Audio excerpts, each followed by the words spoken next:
Is this on? Hello?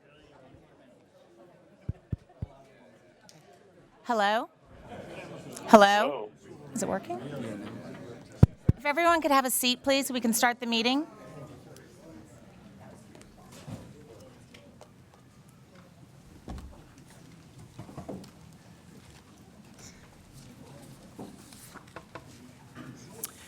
Welcome, everyone, to the first meeting of the 7th Communications, Security, Reliability, and Interoperability Council of the FCC, which I now open. Today is an organizational meeting to introduce the new chair and members, to review the rules and regulations that guide our work, and to review the tasks that the FCC is asking you all to address. We will learn about the different working groups and meet the FCC liaisons for each group. I will now turn the meeting over to my chief, Lisa Fowkes, head of the FCC's Public Safety Homeland Security Bureau.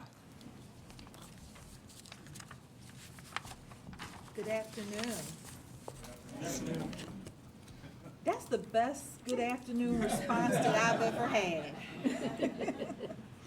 Welcome to the first meeting of the 7th Communications, Security, Reliability, and Interoperability Council, or as we fondly refer to it, CSRIC 7. Chairman Pai could not be here in person today, but he asked me to convey his appreciation to you for serving on the council, where you will examine a host of challenging technical issues over the next 2 years in order to develop recommendations for the commission. As CSRIC's name conveys, our goal is to promote the security, reliability, and interoperability of the nation's communications networks. Thank you, Charlotte Field, for agreeing to serve as chair of CSRIC 7. Ms. Field brings to this post extensive experience in operations, engineering, management, and systems development. She currently serves as Senior Vice President for Application Platform Operations at Charter Communications. I would also like to introduce our designated federal officer for CSRIC 7, Suzanne Cameron. Suzanne, an attorney advisor in the Public Safety and Homeland Security Bureau at the FCC, previously served as deputy designated federal officer for the prior 2 CSRICs.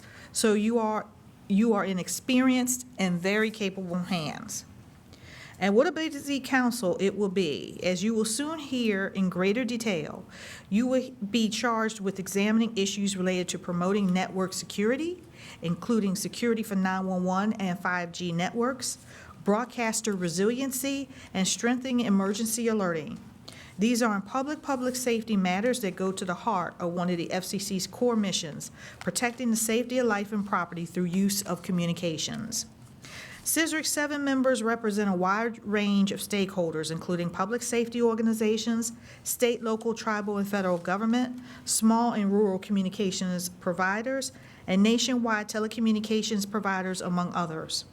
In addition, we will soon issue a public notice to invite additional participation in the CSRIC 7 working groups announced today. So although the topics you will examine are complex, I know that CSRIC 7 will have the expertise to provide the FCC with valuable advice on how to tackle them.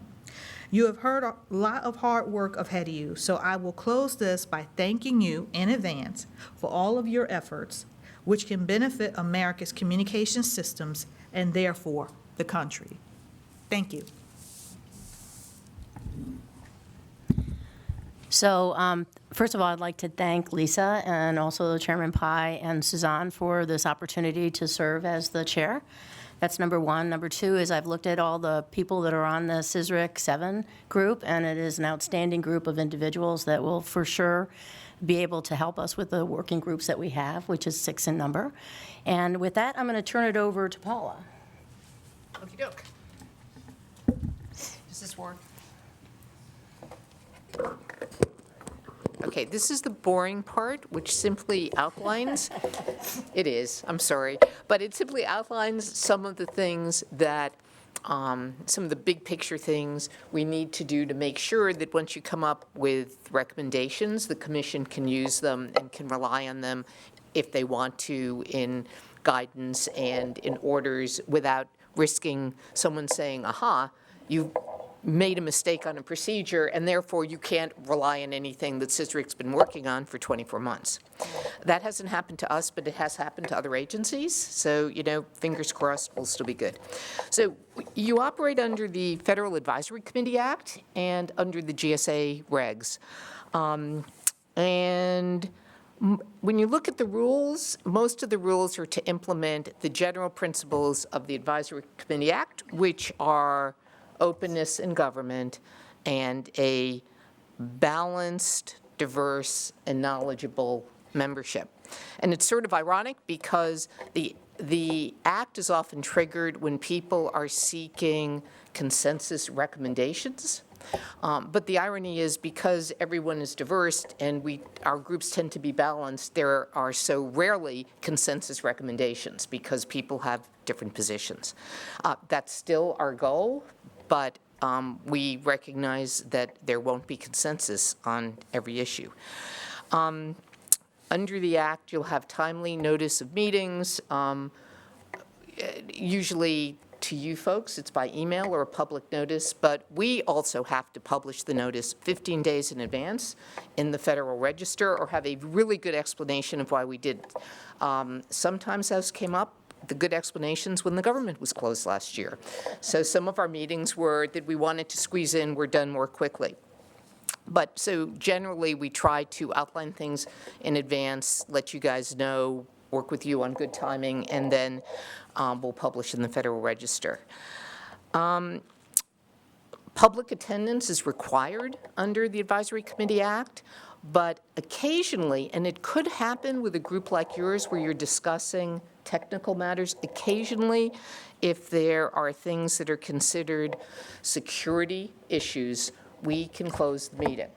And I don't know enough about what you're doing to know whether that would happen, but I would say if you're given an assignment and you guys are working on things that you think, you find a vulnerability and you want to have a meeting on it and you want the staff to know about it, but you don't necessarily want the bad guys to know about it, you should in advance get in touch with Suzanne and let her know that there's something that you'd prefer having done in a private session. And then there's a somewhat elaborate but pretty quick procedure where the general counsel would approve closing the meeting and write a note about it, and then the chairman would have to close it. And then we would need to, in the Federal Register for the meeting, give people notice that a portion of the meeting will be closed. But I'm just mentioning that now because if you wait till the day before the meeting and decide we forgot to do it, then we have a problem. We would probably have to strike that portion from the meeting and have it done, sort of separately. Documents we're required to make documents available for public review and inspection. And because of that, another little warning is that if you're distributing documents among yourselves, and by the way, Suzanne, the DFO should always be copied on all communications you distribute.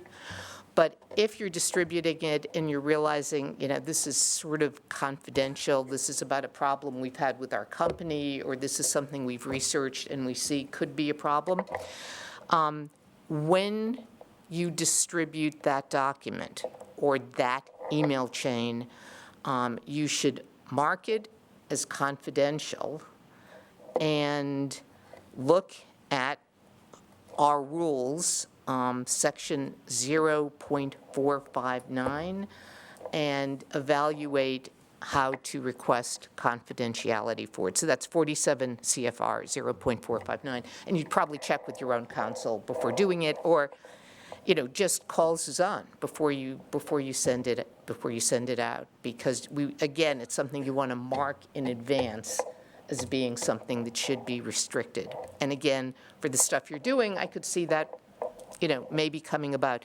If you do that and then it's marked that way, we can, sort of help protect the document and the information. Role of your committee chair and vice chair. They're sort of your focal point if you have, and they sort of work closely with Suzanne, so they're the focal point for all of you members with any questions or concerns. And the committee chair will work with you in establishing the working groups and explaining what's going on. So will Suzanne. And the chair conducts all committee meetings and works with everybody on the agenda. Suzanne is required by the GSA regs to call the meetings, to approve in advance all the agendas. And this includes the agendas of the working group meetings and not just the agenda of these larger meetings. And I'm sort of emphasizing that because in the past, sometimes the working groups get really excited about something and they start investigating things or looking at things that really they weren't tasked to do and leave the tasks behind or set up a different order. So that's why we like the DFO or whoever is working under her to know what's going on in the working group meetings. The DFO can also close the meetings if everyone gets rowdy, or just it's going too late. That's never happened, to my knowledge, working on this for 15 years. But there's always a first. DFO also maintains all committee records, and that's exactly why when you have communications, even if it's something, really basic like, we're going to have our meeting on such and such a day, please be sure to include Suzanne on all of this stuff, including working drafts and edits you have on each other's drafts and ideas for other things you can do. She needs to be on it because we're required by the Advisory Committee Act to maintain committee records. Let's see, what else? Okay.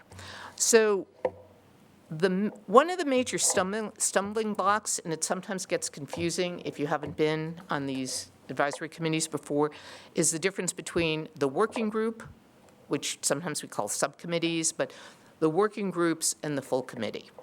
So the working groups can sort of create their own rules as to whether you want the meetings to be open or closed. Practically all of them are closed because that way you have more control over the timing of the meeting. And if they're like open to the world and then you change your mind because someone gets sick and can't make a presentation, yikes, you're sort of boxed in and you have to publish a notice explaining to people that you're changing the date.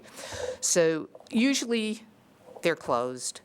The working groups are for the purpose of gathering information, putting it together, creating draft reports, and discussing preliminary findings. But everything that's done by a working group, once you voted it, and sometimes it includes, dissenting statements because people might see on things differently, then that document gets submitted for a vote to all of you as a whole. And that document should not just be voted on in the working group and then somehow released to the world. It would be voted on, it would be sent to Suzanne, and then it would be put on the agenda at an appropriate time for a full meeting. And it should not also go directly from the working group either to, media, or even the commission staff, or even the commissioners, because the process is that the working group is just the first step because you met in private and you have a different role than the full FACA, which meets in public. So if the working group sort of announced, and I'm sort of emphasizing this because this is where FACAs have tripped up. If the working group sort of, did its own PN, which hopefully you wouldn't do because you're not supposed to, but did its own PN and announced its findings and put its stuff out there right away without going through the process, then someone who didn't like what the working group did would most likely say, aha, they're acting like an advisory committee, and they violated all the rules because they met in private, and they didn't announce their meetings in the Federal Register. So, if you just follow the normal course and just, vote, send your stuff up to the DFO and to your chair, and then the stuff will get put before all of you and voted, then there are no procedural problems that could derail your work, which is the point. So what I'm basically saying is the working groups function like preliminary groups, and should not function as de facto advisory committees. Okay. Ex parte rules. So you guys are exempt. Well, there's a special exemption that in the appropriate situation means that you don't have to worry about the ex parte rules. And you published that already, the PN. We published on Monday. On Monday, okay. And that was the Letting you revised. explain it, and then we'll follow it up. Right. with So the actual minutes. basically, there are ex parte rules in which I'm not an expert, but it does mean people can't have private meetings with decision makers and push a particular policy without filing an ex parte in the document, so everyone in the world has a chance to look at it and comment on it. However, very often, our advisory committees are working on things that either are now or maybe soon will be the subject of NPRMs, Notice of Proposed Rulemakings. And that's the nature of what you do. And if each of you, every time you discussed an issue that was in an NPRM, had to even though this is public, you would still need to file ex partes, and it could lead to a lot of ex partes. Or let's say you're meeting with someone and staff has a question for you. Oh, that was a great comment. Let's discuss this like immediately after the meeting. Same problem.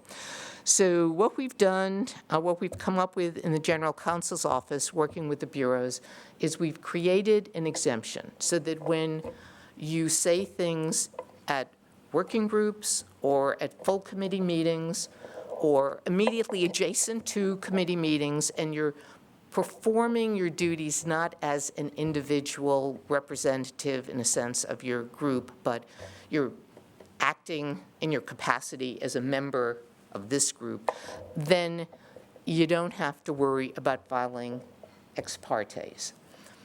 And if there's something that's said in the transcript that specifically or in your recommendations that the agency wants to rely on later, the agency, on your behalf, will put that information into the appropriate docket in a timely manner.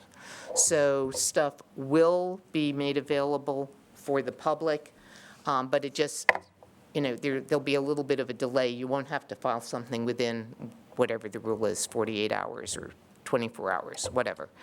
The distinction I'd like to make, though, is the exemption sort of applies when you're in your role as a member of the CSRIC, but if you happen to be a member, but you're also the person responsible for speaking with staff or the commissioners about a particular issue, only wearing your company hat, then of course the regular ex parte rules would apply. And so if you're doing, I shouldn't say lobbying, but if you're doing a presentation to some commissioners about a topic, but you're not going there as the chair of CSRIC, you're going there to talk to people individually for your own company, then the exemption doesn't, then you have to follow the normal ex parte rules. So hopefully that's pretty straightforward.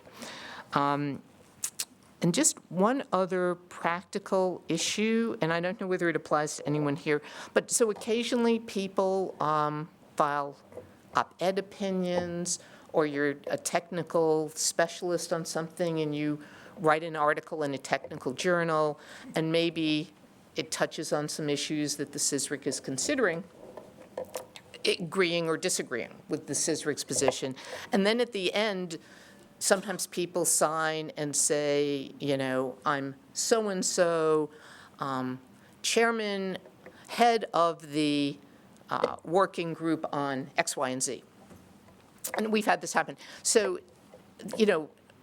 there's nothing dishonest about that, but it could be misleading because you could be presenting an opinion that's the opposite of what the working group decided, or maybe the working group hasn't decided anything, and you're expressing your opinion, but you're signing. So it's better if you're going to work on an opinion piece, an article, whatever, to put your name and your organization's name, as opposed to, I am the head of so-and-so, just because you don't want a misrepresentation that whatever you said is the official view of the subcommittee or the full CSRIC.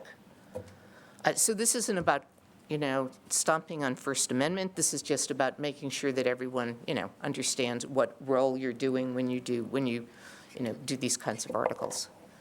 And I think that's it, but I don't know whether you have any questions about anything. Okay, good. Thank you. Any questions on the phone? Oh, Nope. Thank you, Paula. okay, sure. Okay, so we're going to start with roll call, and so I'm Charlotte Field, and I'm here. We have people on the phone as well as in person, and so if I could also say on the phone, when you're speaking, please unmute. When you're not speaking, please mute so there's no background noises. So Brandon Abley. Okay. Mark Annis.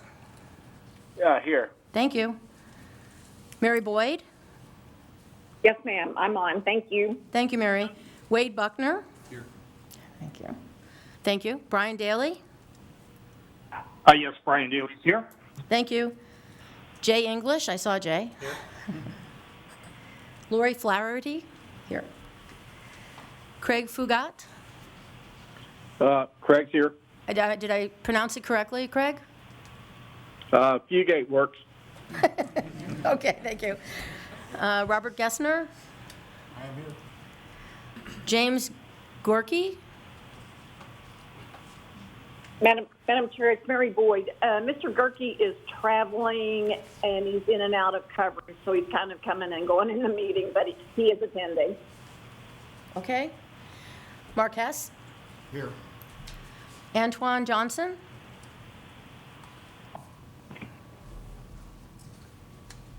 Farouk Khatibi. Present. Hi, Farouk. Chandra Couture. Oh, thank you. Jeff Littlejohn.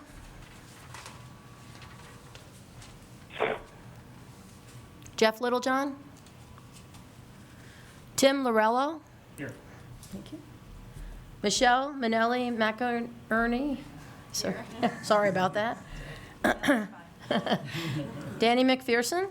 Here. Closing it. No jam. Okay. Joe Meyer.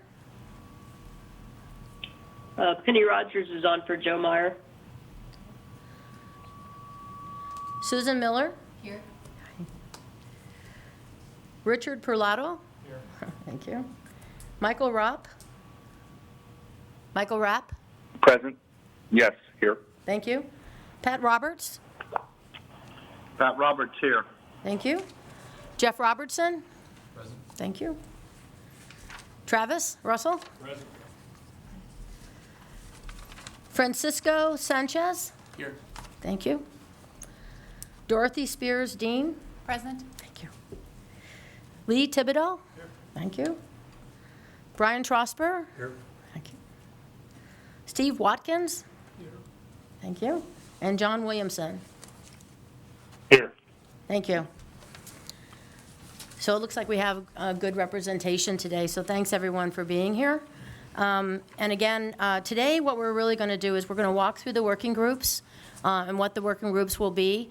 We're going to identify who is the liaison from an FCC perspective, and within the next 7 to 10 days, Suzanne will send out an announcement about who will be leading each of the working groups, and following through also with the FCC liaisons on that document as well.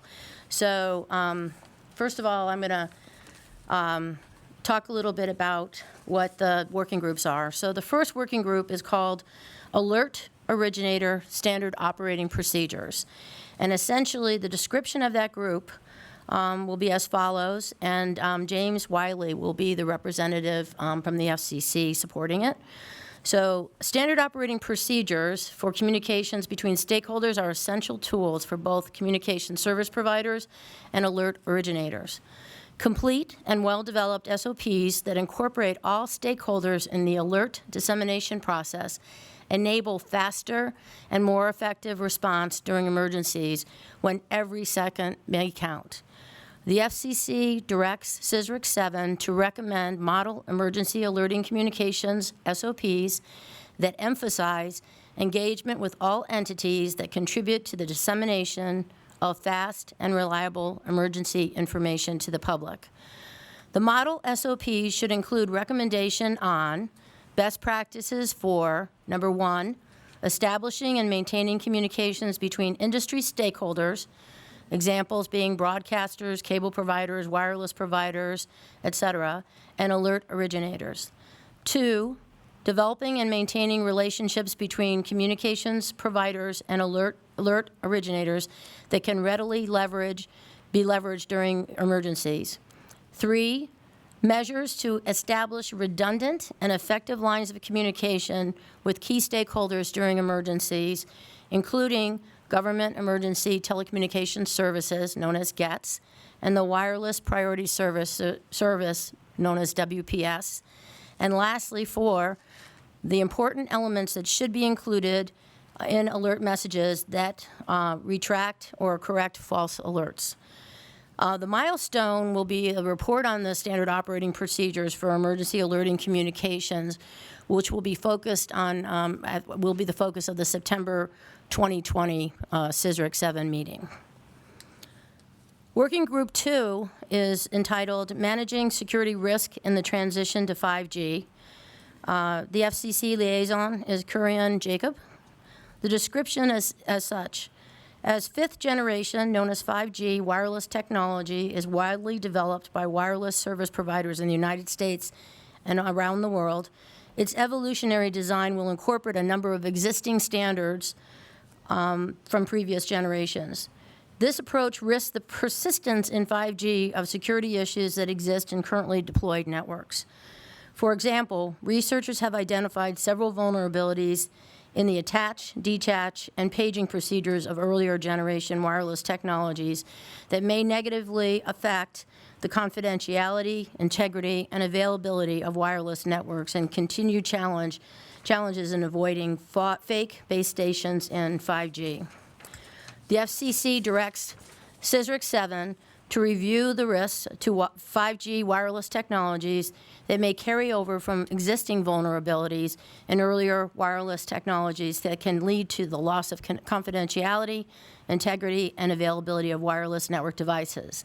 CSRIC 7 will recommend best practices to mitigate the risk for each vulnerability it identifies and address recently proposed solutions by security researchers. Additionally, the FCC directs CSRIC 7 to recommend any updates, if appropriate, to the 3GPP SA3 Security Working Group standards, including digital certificates and pre-provisioned certificate authorities to mitigate these risks and then place the vulnerabilities on a scale that accounts for both the risk level and the remediation expense. Finally, the FCC directs CSRIC to identify optional features in 3GPP standards that can diminish the effectiveness of 5G security and recommendations to address these gaps. There are 2 milestones associated with this working group. The first one is to report on risks to 5G from legacy vulnerabilities and best practices for mitigation, and that would be targeted for June 2020. And the second is a report on recommended updates to 3GPP standards and comparison of risk and remediation expenses for 5G vulnerabilities. This report will include identifying optional features in 3GPP standards that can diminish the effectiveness of 5G security and recommendations to address these gaps. And that would be targeted for December 2020. Working Group 3 is managing security risks in emerging 5G implementations. The FCC liaison is Stephen Carpenter, and the description is as follows. 3GPP Release 16, a set of standards which address core elements of the 5G architecture, will be finalized in the March 2020 timeframe. The potential risks introduced into core 5G network elements by weaknesses in this release of these 3GPP standards must be understood so that appropriate mitigation can be undertaken. The FCC directs CSRIC 7 to evaluate the 3GPP Release 16 standards, identify areas of risk, and develop risk mitigation strategies to minimize risk in core 5G network elements and architectures. Further, the FCC directs CSRIC 7 to identify optional features in proposed or work-in-progress 5G standards that can diminish their effectiveness. There are also 2 milestones associated with this group. The first is report on risks introduced by Release 16 5G standards, scheduled for September 2020. And the second is recommendations to mitigate risks introduced by Release 16 standards. This report will also include identifying optional features in proposed 3GPP standards that can diminish the effectiveness of 5G security and recommendations to address these gaps. And that is targeted for March 2021. The fourth working group is 911 security vulnerabilities during the IP transition. The FCC liaison is Rasul Safavian. And the description is as follows. The transition from legacy to IP-based networks may result in hybrid system settings that commingle legacy and IP network elements. While in this hybrid state, 911 systems operate at higher risk. For example, security functions such as data encryption to protect data traversing through the IP-based networks do not function or are unavailable as the data travels through the legacy network elements. The FCC directs CSRIC 7 to identify security risks in legacy 911 networks, transitional 911 networks, and NG 911 networks, and recommend best practices to mitigate risks in these areas, in these 3 areas. In addition, CSRIC 7 will place the vulnerabilities on a scale that accounts for both risk level and remediation expense. There are also 2 milestones associated with this working group. The first one is to report on security risks and best practices for mitigation in 911 in legacy, transitional, and next-gen 911 implementation, and that's June 2020. And the second is report measuring risk magnitude and remediation costs in 911 and next-gen 911 networks, and that's December of 2020. The 5th working group is called Improving Broadcast Resiliency, and the FCC liaison is Bo Finley, and the description is as follows. When broadcasters suffer considerable damage to their towers and transmission capabilities during major storms, their ability to serve their communities as first informers is threatened. The FCC directs CSRIC 7 to update current best practices for how broadcasters should prepare for natural disasters and develop additional ones that, if implemented, would improve the resilience of broadcast infrastructure and allow for more rapid recovery. There's only 1 milestone for this, and it's basically report on best practices for broadcast resiliency during major storms and disasters, and it is March 2020.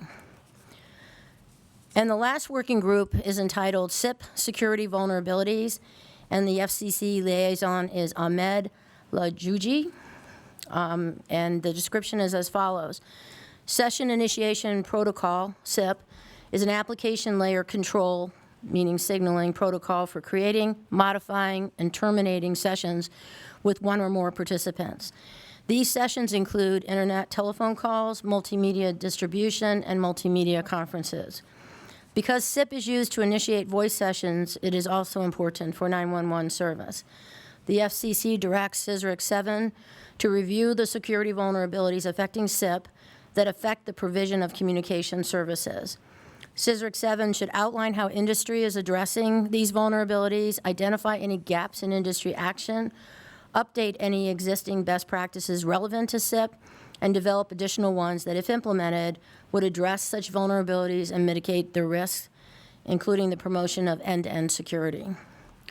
The milestone on this one is to report on SIP security challenges and their mitigation, and is targeted for March 2021. And those are the 6 working groups that have been identified for CSRIC 7. Are there any questions associated with those groups, or at this time? Any questions on the phone?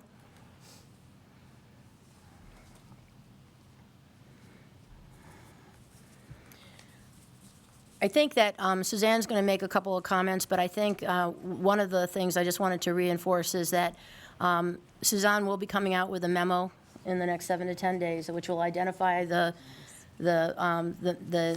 groups, the chairman of the working groups, and also the people that might be interested in those, as well as the liaison.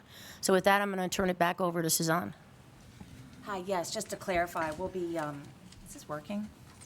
We'll be releasing public notices with the information that we went over today on ex parte and the FACA rules, and also with the working group chairs and liaisons, and we'll also be, at the same time we release the second PN, we'll also be posting the description of each working group online on the CSRIC webpage, and we'll email you and give you the links to all of those things. So, and I just want to thank you all for agreeing to serve on CSRIC 7 and for your participation today. Thank you, Charlotte, for agreeing to lead CSRIC 7. Our next meeting is on September 17th here at the FCC in the CMR. It begins at 1 o'clock. We look forward to seeing you then. And the first meeting of CSRIC is now adjourned. Thank you.